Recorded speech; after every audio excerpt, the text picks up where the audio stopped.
Täna siin. Selgita lahti, mis te siin eksperimendis teete? Täna eksperimendis põhimõtteliselt me tegeleme põhjataimestiku koosluste uurimisega üldises plaanis ja mõte on nagu selles, et see taimestik, mis meil siin ümbritseb, et see on kogu elu alustala tegelikult. Et ilma selleta ei oleks siin mereloomakesi, ei oleks meid põhimõtteliselt olemas. Ja selleks, et teada ikkagi, et mis määrab nende taimede elukäiku, on vaja uurida neid siis erinevates piirkondades, kaasa arvatud ka siin Austraalias. Ja siis taimestiku elutegevus kujundavad nagu peamiselt kaks olulisemat asja, ehk siis üks on valgus ja teine on toitainete kättesaadavus. Ja nüüd, kui me mõtleme kliimamuutustele, mis meid ümbritseb, siis kliimamuutused võivad mõjutada nii valguse kättesaadavus kui ka toitaineid. Ja meie siinsete eksperimentide eesmärk ongi vaadata, kuivõrd taimed on sõltuvuses nii-öelda nendest ookeanijoovusest ja kuivõrd nad tegelikult suudavad ise hakkama saada või nii-öelda adapteeruda erinevate tingimustega. Ja oma katsetes siis me korjame erinevaid nii-öelda olulisemaid merevetikaid, paneme neid sinna inkubatsioonikambritesse, mõõdistame valgusintensiivsust, nende taimede kasvu või siis fotosünteetilist produktsiooni, nagu keerulisemalt seda öeldakse, ja vaatame, kuidas see kõik on seotud nii-öelda ümbritsevate keskkonnatingimustega. Mille järgi sa konkreetselt need, ma ei tea, lihtsale inimesele lihtsalt selle mererohu sealt välja valisid? No selles mõttes, et kui me tahame nüüd teada, kuidas üks või teine piirkond nagu käitub keskkonnale vastavalt, on vaja teada kahte asja. Esiteks on vaja teada, mis seal kasvab. Ja noh, siin muidugi varasem kogemus on kindlasti teretulnud. Austraalias paraku tegemist on niivõrd suure lahmaka merealaga, et enamikud piirkonnad on tegelikult kaaristamata, me ei tea, mis siin kasvab. Ja igasuguste uuringute aluseks on või alguseks saab see, et me tegelikult käime väljas, sukeldume, vaatame, mis siin põhjas kasvab ja kirjeldame ära, keda kui palju on. Ja nüüd vastavalt sellele me teemegi oma valiku, et me võtame välja nüüd neid taimi, kellest sõltub midagi, ehk siis keda rohkem võib olla kui seal 50-60% kogu sellest koostöö biomassist. Sest hea meelega muidugi tahaks kõike uurida, aga elust jääb väheks, et selleks on vaja siia. Loogika on see, et mida rohkem esindatud mingi taimeliik, seda tõenäolisem on, et tema mõju on oluline. Jah, seda kindlasti. Aga loomulikult ei saa välistada, et meil on ka mõningaid üksikuid taimi, keda on vähe, aga kes võivad mõjutada palju. Aga ütleme, et see tõenäosus on siiski väike, et ütleme, ma ei välista ühtegi taime, kelle esinemissagedus on siin suurem kui 10-20%, et ma katsun ikkagi läbi viia oma eksperimente võimalikult paljude liikidega, et siiani oleme siin teinud suurusjärgus seal 50-100 liigi vahel on meil eksperimendid. Nii, sa võtsid nüüd veest siis biotäie vetikaid lihtsalt öeldes. Mis sa nendega edasi tegid? See biotäis vetikaid tegelikult seal oli väga palju erinevaid liike loomulikult, et ma jagasin need nii-öelda sellistest tüüpilistest kooslusteks, ehk siis sellised, nagu nad olid ka seal kivide peal, ehk siis oli ju kenasti näha, et seal erinevad kooslused olid erinevatel kõrgustel, et seal madalamal võib-olla on mõned sellised liigid, kes taluvad seal seda kuivamist, sest aeg-ajalt siin on ju suured tõusud mõõnad. Sügavamal on need liigid, kes peavad pidevalt vee all olema. Ja ma panen nad sinna kambrisse ja kui need mõõtmised on meil ära toimunud, siis lisaks nendele vetikatele ma kogun ka mingisuguseid veeproove, kus saab siis mõõta seda, kui palju need vetikad on siis vabastanud või vastupidi tarbinud toitaineid, mis on nii-öelda kogu selle meresüsteemi ühe toimimise alustalaks, sellepärast, et kui ei ole meil toitaineid, meil ei ole vetikaid, kui meil ei ole vetikaid, meil ei ole kalu, see kõik jõuab sinnani välja, et kui meil on ilusad vetika nii-öelda nagu näiteks meriheina aasad, siis on meil ka turiste siin, kes tahavad siin näiteks sukelduda ja palju ka muid asju, mille kaudseid mõjusid, mida võib-olla tänapäeval ei teagi. Ehk siis seal taga on väga suured rahad nii-öelda ka majandusliku ja sellise näitajatena. Ehk siis, kui meil on katse nagu ära lõppenud ja me oleme kõik need proovid sealt ära kogunud, siis me viime need vetikad Eestisse, kus nad laboratooriumis siis analüüsitakse liikedeni, et mis pisikribalad seal nende suuremate vetikate vahel on. Me vaatame, palju neid on, kaalume need ära ja siis seome need andmed oma nii-öelda nende logerite või mõõteristade andmetega, mis siis mõõtsid meil iga sekundi tagant seal valguse intensiivsust ja ka nii-öelda vetikatest kasvukiirusproduktsiooni. aga kui sa nüüd võtsid välja need vetikad, panid siia sellisesse väikesesse lohku vette küpsema nii-öelda, mis seal juhtub ja kaua see kestab? Ja... No, küpsemine on just täpselt see asi, mida ma üritaksin tegelikult siiski vältida, sellepärast et miks ma valisin selle konkreetse koha. Et selge on see, et mulle meeldiks neid katseid läbi viia reaalses looduses ehk ma paneksin oma kambrid sinna päris merre, aga nagu me kogesime ka siin juba varasematel hommikutundidel on tõusulaine sedavõrd võimas, et see installatsioon, mida sinna tuleks tekitada, peaks kaaluma tonne ja kogu selle asja opereerimine nii-öelda tõusumõõnatsüklis isegi sukeldujana see väga-väga suur väljakutse. Ehk siis ma pean leidma nagu mingisuguse sellise koha, mis on loodusele väga sarnane ja siin tulevad abiks just seal Austraalias on iseloomulikult sellised kivised rannalõigud, kuhu tõusu ajal pritsib või isegi voolab suures koguses merevett. Ehk siis see merevee temperatuur, mis on seal lohus, on täpselt seesama, mis on ta ka nii-öelda päris meres. Ehk siis küpsemine on õnneks, et see nagu ei ole just see asi, mida me nagu sooviksime nagu seal näha, sellepärast et need samad taimed on tegelikult kohastunud väga kitsate temperatuuri vahemikes elamistele ja kui me nüüd muudame selles lombikeses temperatuuri, siis nad hakkavad käituma tegelikult teistmoodi, kui nad meres käituksid. Aga mis seal siis juhtub? Et asi on põhimõtteliselt lihtne, et ega me uurime seda, kui intensiivselt see taim nagu seal toimib, ehk siis mida taim iseloomustab fotosüntees, ehk siis hapniku tootmine. Me ümbritseme selle vetika kilekotiga hermeetiliselt ja see suurem metallist mõõteriist, mis seal kambrikese sees on, suudabki mõõta seda hapnikku väga täpselt esiteks ja samuti ka väga tihedalt, et põhimõtteliselt see mõõtmisintensiivsus on kuni 10 sekundi sagedusega, et me kogume tegelikult sel ajal, kui me siin jutustame, käib nagu tihe töö põhimõtteliselt kambrites ja me kogume sadasid tuhandeid andmeseereid ja ridu, mida on kõike võimalik pärast nagu analüüsida. Ja nagu ma enne juba ütlesin, selle taimede kasvu mõjutab ka valgus, siis on vaja kuidagi ka kontrollida seda, ehk siis kui palju seda valgust parasjagu sinna kambrisse jõuab, sest sellest sõltub nii-öelda see taimede fotosünteesi aktiivsus. Ja me mõõdame ka seda. Ja mingil hetkel kuulutame nii-öelda selle katse lõppenuks, siis võtame selle kilekoti lahti, kogume sealt kilekoti seest veeproove jällegi, vahetame vett, sest teoreetiliselt on võimalik ikkagi, et nii-öelda hapnikusisaldus on läinud liiga kõrgeks ja see võib hakata taim ennast häirima, et nii-öelda üritame jälle nagu taastada või säilitada neid meretingimusi ja jätkame katset.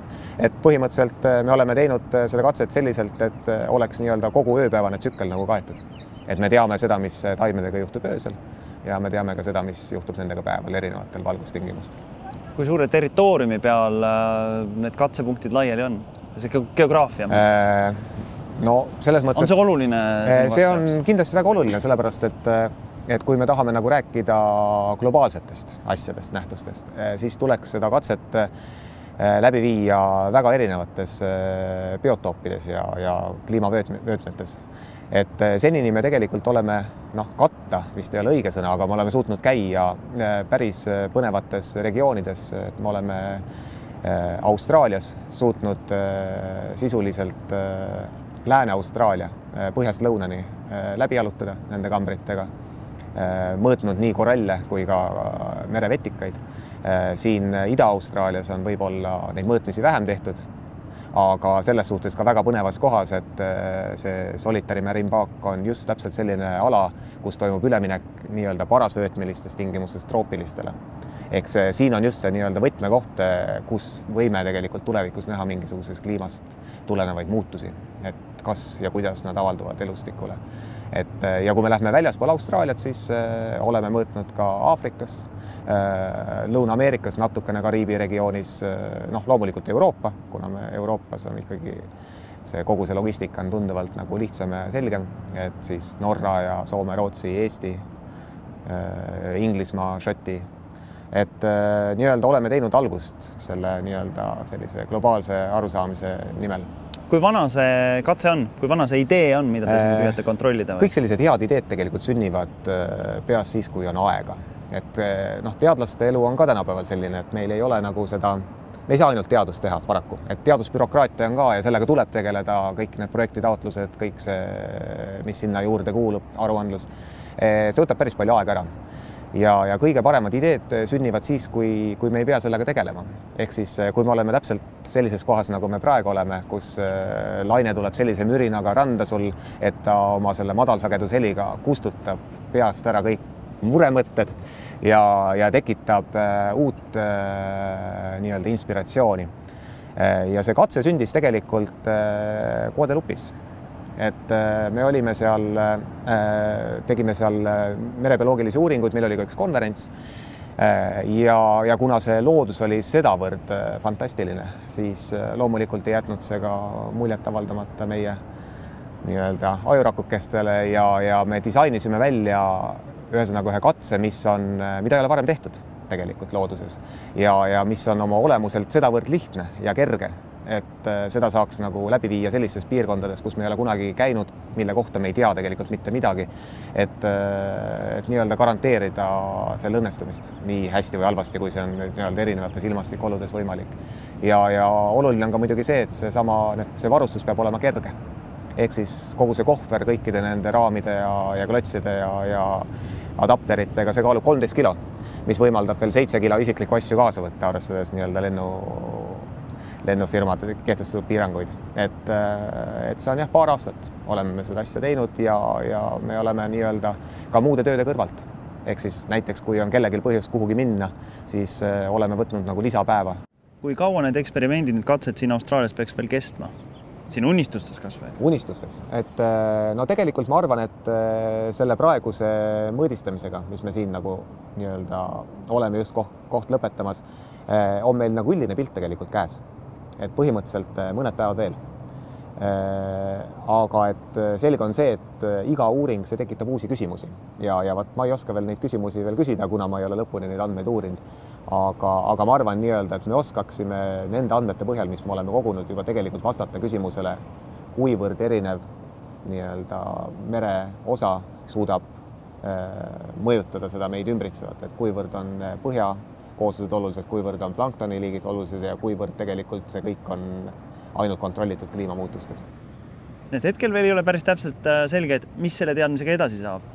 No meil on hetkel kogutud need andmed arvutisse ja nad nii-öelda on seal gigabaitidena kenasti meil ootavad nii-öelda analüüsimist. Et selles suhtes on selgus olemas, mis ma ette kavatsen nende andmetega võtta, aga et mul ei ole veel vastuseid. Et kuna see projekt, nagu ma ütlesingi, on 3-aastane tegelikult, siis meilt oodatakse vastust seal 2.-3. projekti aastal. Aga jällegi nii-öelda ette rutates ega me ei olekski seda valdkonda valinud, kui me ei oleks uskunud, et see on piisavalt perspektiivikas. Ehk siis tegelikult ma arvan, et juba niimoodi praeguste esialgsete andmete põhjal on võimalik öelda, et vähemalt teatud mingites piirkondades on meil siiski põhja- ja taimestiku näol tegemist väga oluliste organismirühmadega, kes suudavad tegelikult kliimamuutustele vastu seista. Isegi siin Austraalias, kus nad on kohanenud väga kitsaste oludega elamisel. Ja kuidas see teadmine näiteks siis nüüd ekstrapoleerida Läänemerre või? No selles mõttes, kui Austraalia organismid suudavad seda, siis võiks eeldada, et Läänemere organismid on veelgi võimekamad, kuna nemad ju on tegelikult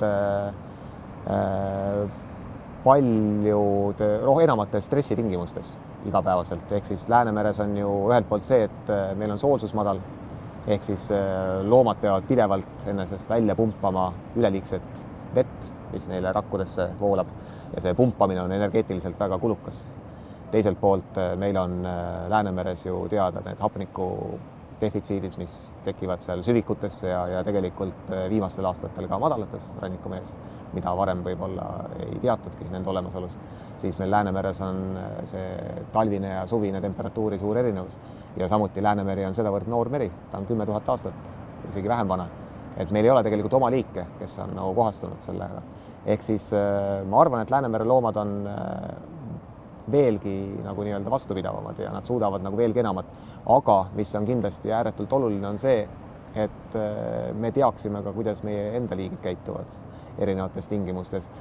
Ja kui Austraalias on välja kujunenud väga korralik kaitsealade võrgustik, mida ka reaalselt kaitstakse ja kus on seal kalapüügid keelatud ja paljud muud tegevused, mis võiksid elustikku rikkuda, siis Läänemeres veel ei ole tegelikult sellist üleüldist Läänemere kaitsealade võrgustikku. Et ma arvan, et see uuring, kui seda nüüd tulevikus teha, siis see võikski olla nii-öelda teoreetiliseks aluseks sellele, kuidas seda kaitsealade võrgustikku tulevikus kujundada. Aga veel selgitades inimesele, kes on võib-olla merekauge ja ei hooli, mis siin veepinna all toimub, et aga mis see nagu meile korda läheb, see teadmine, mis sa nüüd siit nagu saad, kuidas see kasulik on? No ütleme, et kasusid on nagu väga palju erinevaid, et võib-olla kõige lihtsam on alustada sellisest kasust, et mõtleme kalameestele. Et kui kala ei ole, siis ei ole kalameestel tööd ja meil on tööpuudus sedavõrd jällegi suurem. Kui meil meri on täis mingisugust plögast, niitjat, vetikat ja me isegi ei taha eriti nagu merre ujuma minna ja selle asemel käime seal sisebasseinides, siis ei ole alust arvata, et ka välismaalane sooviks meile külla tulla. Ehk siis ka turismisektor kipub nagu kokku kuivama. Ja teades nii-öelda näiteks kui Eestit oluliselt vaadata, kuivõrd oluline on tegelikult turismisektor Eesti majandusele, siis see on see üks otsene kasu, et siis tööpuudus. Teiselt poolt on muidugi see, et kui me elame puhta mere ääres, siis meil on ka terved lapsed. Meie vaimne tervis on sedavõrd hea, et me naudime seda maad ja me oskame rõõmu tunda elust. Kindlasti see on vähemalt sama tähtis kui see nii-öelda rahaline külg. Ja kolmas on võib-olla ka see, et loodusesse alati peaks nagu suhtuma ettevaatusprintsiibiga, ehk siis, et kui me ei tea, et mingi asi nii-öelda negatiivset mõju avaldab, siis võiks nagu eeldada, et äkki avaldab. Et ei maksa kunagi ülearu nagu nii-öelda arvata, et loodus on selline asi, mis suudab nagu kõigega nagu toime tulla. Et ja see teadmine nii-öelda loomulikult kinnitab või lükkab ümber seda, aga sellegi poolest on seda nagu, sellel on nagu väga suur praktiline väärtus. Et see uuring on seotud kliimamuutustega selliselt, et see koht, mis sai uuringuteks valid, asub täpselt parasvöötme ja troopilise ala piirimail. Ja Austraalia on selles suhtes hästi põnev koht, et see kontinent on püsinud muutumatuna siin 100 miljoneid aastaid. Ehk siis kõik need liigid, kes meil siin elavad, on kohastunud väga kitsaste temperatuuri, soolsuse ja seal muude parameetrite vahemikus elama. Nüüd, kui meil on oodata suuremaid kliimamuutusi, siis šokk neile on tõenäoliselt palju tugevam kui näiteks, ütleme, Läänemere liigile, kes on võib-olla seal, suvel elab pluss 30 kraadis, talvel elab seal miinus 0,2–0,3 kraadi juures. Et see suur šokk, termošokk on neile niivõrd sedavõrd suur, et see peaks kindlasti kajastuma ka meie mõõtmistes. Ja see ongi nüüd see, mida me üritame vaadata, et kuivõrd need liigid on ikkagi tundlikud muutustele ja millised liigid on siis need liigid, kes nii-öelda võiksid seda kaitseala päästa ehk siis säilitada ja hoida sellisena, nagu see meeldib inimestele. Mida see teadmine meile praktikas võiks anda? Ma arvan, et kui me oskame aru saada, millised liigid on vastupidavamad ja millised liigid nii-öelda toetavad seda mitmekesisust, mida me siin ümberringi näeme, siis tuleks neid liike võrdlemisi hästi kaitsta ja hoida. Ehk siis näiteks, kui toimub mereparkide loomine ja nende alade valimine, siis tuleks valida just nimelt sellised alad, kus need konkreetsed liigid domineerivad. Et loomulikult ei saa ütelda, et teised liigid oleks ebaolulised või neid peaks nagu kuidagi siis vähem nagu võib-olla hoidma, aga vähemalt nii-öelda kliimavõtmes oleks need nii-öelda sellised tähtsamad organismid, kelle eest on vaja muretseda. Ehk jutt käib praegu sellest, et kliimamuutuse mõju sellisest leevendamisest või puhverdamisest või? Jah, võib seda nii öelda küll, et põhimõtteliselt näiteks kui me kujutame ette sellist stsenaariumit, et see hoovus, mis on kogu aeg siit põhja poolt lõuna poole tulnud ja toonud seda troopilist sooja vett, mingil hetkel jääb seisma. Või siis võib-olla nii hull lugu ei juhtu, aga tema intensiivsus väheneb. Ehk siis selle asemel, et tuua iga päev seal mingisugune 100 000 tonni vett, ta toob võib-olla seal hoopis 10 000 tonni vett. Nüüd meil on kindlalt mingisugused soojalembesed liigid, kes selle tagajärjel välja surevad.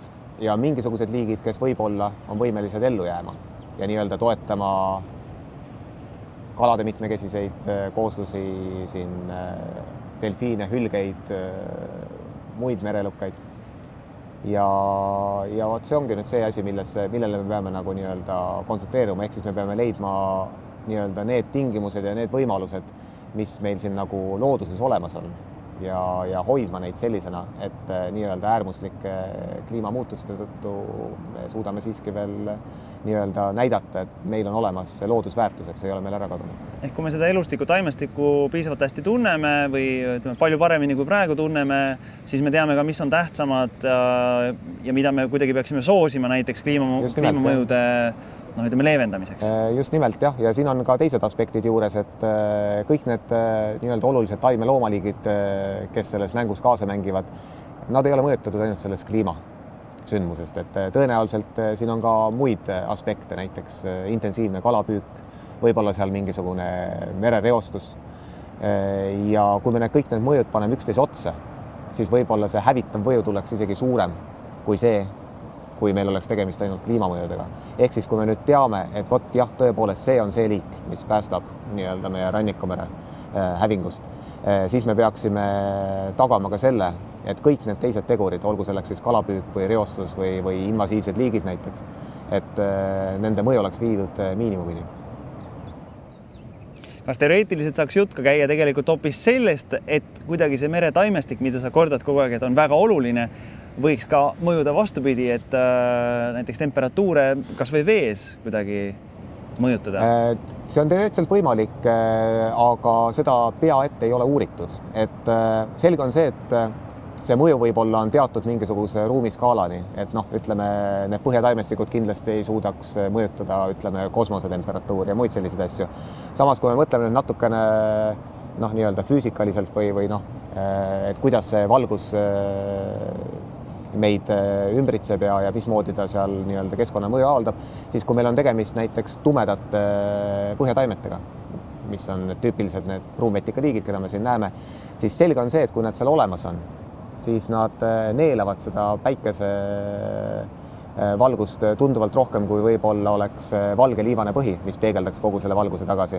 Ja kui sa oled juba selle nii-öelda valguse enesesse neelanud, siis sa tegelikult oled ka akumuleerunud juba soojust. Aga loomulikult seda on kõike vaja mõõta, et kuivõrd selline akumuleerumine suudab tekitada samasugust efekti näiteks nagu on need soojad ookeanijoovused, kes meil siia tulevad. Aga miks mitte? Üldine arusaam on praegu siiski selline, et probleem on merede ja ookeanide soojenemine ju, et me peaks pigem proovima jahutada. Kliima soojenemine, ma arvan, et on selline natukene vale termin, mida inimestel on siin-seal ajakirjanduses nagu vähe määritud, et mina kutsuksin seda ikkagi, et kliimamuutus, drastilised, äkilised muutused. Kliima muutub tegelikult kogu aeg, aga see, millest me praegu räägime, on see, et ta muutub kiiremini, kui me oleme nagu varem kunagi kogenud. Ja muutused, mõnes kohas tõepoolest sulle veetemperatuur soojeneb. Näiteks seda on mõõdetud Põhjameres niimoodi viimastel aastakümnetel. Samas Läänemeres ei saa ütelda, et see veetemperatuur oleks soojenenud. Läänemeres on meil hoopis selline asi, et tuleb meil rohkem läänekaare tuuli, talved on meil pehmemad, sademete hulk on suurem ja kuna sademeid on rohkem, siis ka jõgedes siis tulev vee hulk on palju suurem, ehk siis Läänemeri muutub magedamaks. Ja see on samavõrd ohtlik tegelikult muutus elustikule, kui näiteks temperatuuri soojenemine. Võib-olla isegi ohtlikumgi veel, sellepärast et Läänemere loomad on ju harjunud sellega, et talvel on neil 0 kraadi lähedane temperatuur ja suvel on neil 20-30 kraadigi seal madalates rannikumere piirkondades. Ehk siis mõni mõis 2-3 kraadi siia-sinnapoole või isegi 0,1-2 kraadi, nagu nad räägivad. Et need kliimamuutustel on nagu väga palju erinevaid tahkusid ja üheks tahuks, millest on vähe räägitud, aga mida me oleme kogenud tegelikult ka isegi Eestis, on see, et meil on tormide intensiivsus, võib-olla et isegi ei ole suurenenud, aga neid eriti ekstreemseid torme. Neid on viimasel ajal nagu rohkem juhtunud. Ehk siis meil on hästi palju niisuguse äärmuslikke ilmu. Kord on hästi külmad talved, kord on hästi pehmed talved, kord on hästi suured tormid, siis teine kord ei ole 2-3 kuud üldse tuult. Et see on see, millest me tegelikult räägime. Ja nende muutustega tegelikult elustikul on väga-väga raske kohaneda, sest nad ei ole seda kogenud.